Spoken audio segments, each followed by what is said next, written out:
Ayan, hello po sa ating lahat, Team Etsy. Kumusta?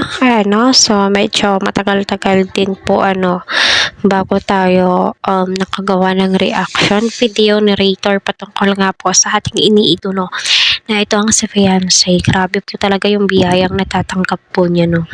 At ni Kalingap Edu, which is deserve po nila kung ano man po yung blessings na dumarating po sa kanila, 'di ba? Kasi kita naman po natin yung pagpapahalaga po nila sa bawat isa at nagtutulungan po sila na ma-reach yung goals po nila, especially kay Fiancé.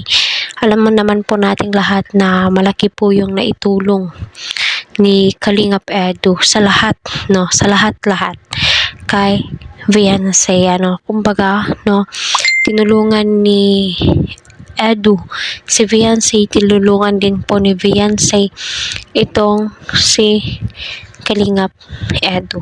Kumbaga give and take lang po sila, no? Which is para sa atin normal lang po yan, normalize lang po natin yung mga bagay na mga ganyan kasi sa panahon ngayon kailangan nyo po talagang magtulungan, dalawa kayong kumakayod, hindi pwedeng kayo siya lang mag-isa, 'di ba? So ganun naman po talaga, kaya kita po natin na getting stronger po talaga silang dalawa, no?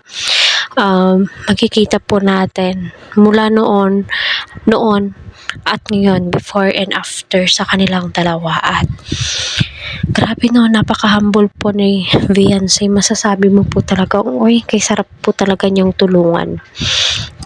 Kay sarap din po niyang pagmasdan dahil nga po behind sa pagiging successful niya in terms of money, material, lahat, masasabi mo po talagang, uy, grabe, mapapawaw ka din po sa ugaling ipinapakita po ng parents po nila. At yung reaction po ni Eds at saka ni Fiancé sa isa't isa, mafe-feel mo po talaga na perfect combination po talaga sila, yung swak na swak. Swak na swak po yung timpla po nila, yung tamang-tama lamang po, no?